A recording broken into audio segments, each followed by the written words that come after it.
Hai, Assalamualaikum warahmatullahi wabarakatuh. Perkenalkan, saya Ismayanti. Nah, video kali ini di sini saya akan membahas mengenai bagaimana cara mengelola ekosistem pesisir yang tepat. Nah, untuk lebih jelasnya, mari kita simak penjelasan yang akan saya sampaikan.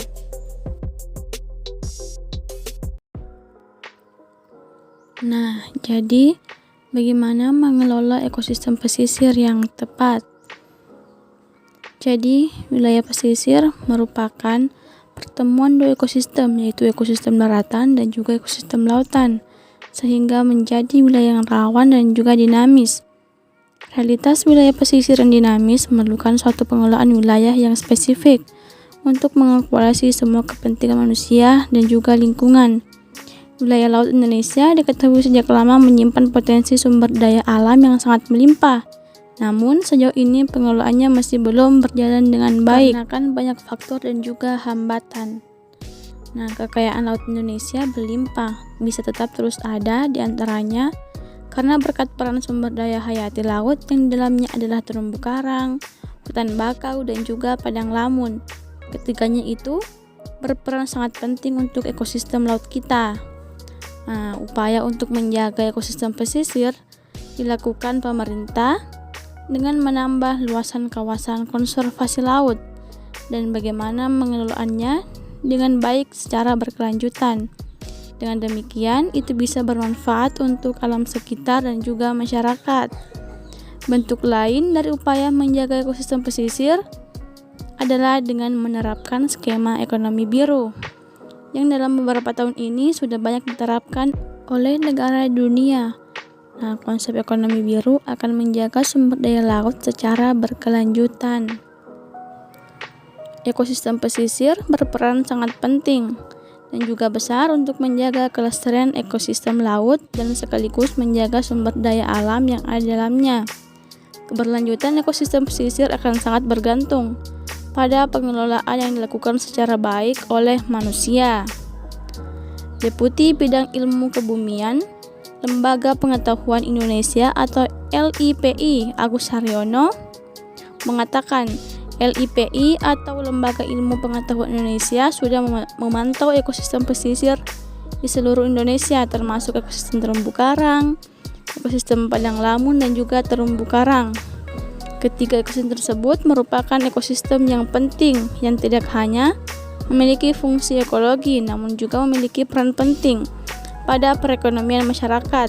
Namun ketiga ekosistem tersebut tidak selamanya ada dalam kondisi baik. Kita harus terus memberikan masukan kepada pemerintah Indonesia bagaimana melaksanakan monitoring terhadap ketiga ekosistem yang perannya sangat besar itu. Nah, oleh karena itu, pemantauan terhadap ketiga ekosistem tersebut harus terus dilakukan agar data terkini bisa tetap dapat. Kemudian bisa dilakukan pemantauan secara berkala. Kemudian diolah agar bisa memperkuat kebijakan yang sudah ada di pemerintahan. Adapun jenis potensi pesisir yang ada di Indonesia, yang pertama mencakup sumber daya hayati, sumber daya non-hayati, sumber daya buatan, jasa lingkungan, keindahan alam, dan instalasi bawah air. Khusus untuk potensi pertama, itu mencakup ikan, mangrove, terumbu karang, padang lamun, dan juga biota laut yang lainnya. Nah, seluruh potensi pesisir tersebut ada dengan mengelilingi pulau-pulau di Nusantara, baik pulau kecil maupun pulau besar. Tercatat ada 16,671 pulau yang sudah masuk dalam data Perserikatan Bangsa-Bangsa atau PBB dan sudah dilakukan pengukuran secara luas. Saat ini luas terumbu karang di Indonesia mencapai 2,5 juta hektar atau mencapai 14% dari total luas terumbu karang di dunia. Sementara itu, luas mangrove mencapai 3,4 juta hektar dan padang lamun mencapai luasan 1,7 juta hektar. Nah, dari data yang dirilis Badan Informasi Geospasial atau BIG pada tahun 2013, luasan terumbu karang paling banyak ada di wilayah pengelolaan perikanan, yang meliputi Teluk Cendrawasih dan juga Samudra Pasifik, terutama yang ada di wilayah laut Provinsi Papua Barat, Maluku, dan juga Maluku Utara. Sedangkan untuk Padang Lamun, luasan paling banyak ada di WPP 718 yang meliputi perairan Laut Aru, Laut Arafuru, dan juga Laut Timur bagian timur, terutama di wilayah perairan dan juga Arafura yang mencakup Provinsi Papua dan Maluku. Sementara untuk luasan mangrove paling banyak di wilayah perikanan 718 dan 711 yang meliputi perairan Selat Karimata, perairan Natuna, dan perairan Natuna Utara. Namun demikian, selain target di atas, pemerintahan juga akan fokus untuk melaksanakan pengelolaan kawasan konservasi secara berkelanjutan. Nah, saat ini dari 197 kawasan konservasi laut yang ada, tercatat baru 6 kawasan yang sudah dikelola secara berkelanjutan. Pemerintah ingin pada tahun 2024 mendatang ada 20 kawasan konservasi yang dikelola secara berkelanjutan.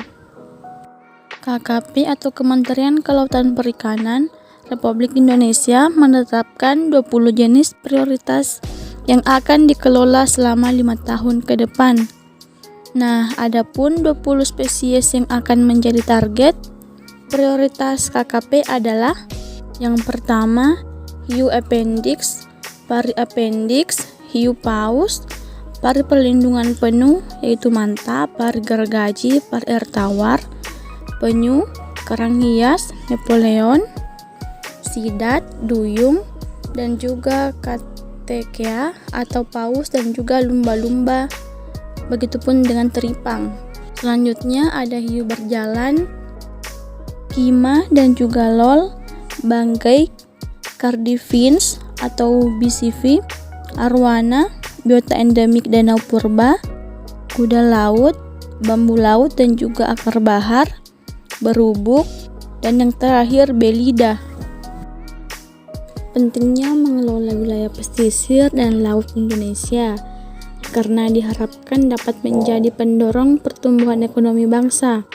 Hal ini didorong oleh besarnya potensi sumber daya pesisir dan laut yang dapat dimanfaatkan untuk kesejahteraan bangsa.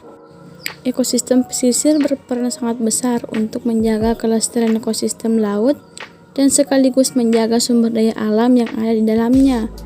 Keberlanjutan ekosistem pesisir akan sangat bergantung pada pengelolaan yang dilakukan secara baik oleh manusia.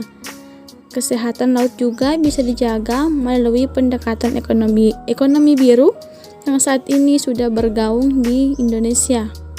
Cara menjaga kelestarian laut juga bisa dilakukan dengan cara yang pertama, mengurangi penggunaan plastik. Plastik yang berakhir sebagai sampah laut dapat berkontribusi pada kerusakan habitat dan membunuh puluhan ribu hewan laut setiap tahunnya. Yang kedua, dengan menjaga kebersihan pantai. Jika sedang menikmati pantai atau melakukan aktivitas di laut seperti menyelam atau berselancar, jangan lupa untuk selalu membersihkan pantai dari sampah-sampah yang tersisa. Selanjutnya yang bisa dilakukan yaitu mendukung organisasi yang melindungi laut. Banyak lembaga dan organisasi yang berjuang untuk keberlangsungan sumber daya laut. Memberikan dukungan untuk organisasi tersebut merupakan salah satu cara untuk menjaga sumber daya laut. Selanjutnya, jelajahi laut dengan bertanggung jawab. Melakukan kegiatan rekreasi di laut harus diikuti dengan sikap bertanggung jawab yang akan berdampak positif pada laut itu sendiri. Yang terakhir, lebih banyak mengedukasi diri tentang laut. Semua kehidupan di bumi terhubung dengan laut dan para penghuninya. Semakin banyak belajar tentang laut, keinginan untuk menjaga pun semakin besar. Kemudian, bagikan pengetahuan yang dimiliki agar semakin banyak orang yang peduli dengan kelangsungan sumber daya laut. Nah, jadi itu tadi mengenai bagaimana cara mengelola ekosistem pesisir yang tepat. Semoga dapat bermanfaat. Sekian. Assalamualaikum warahmatullahi wabarakatuh.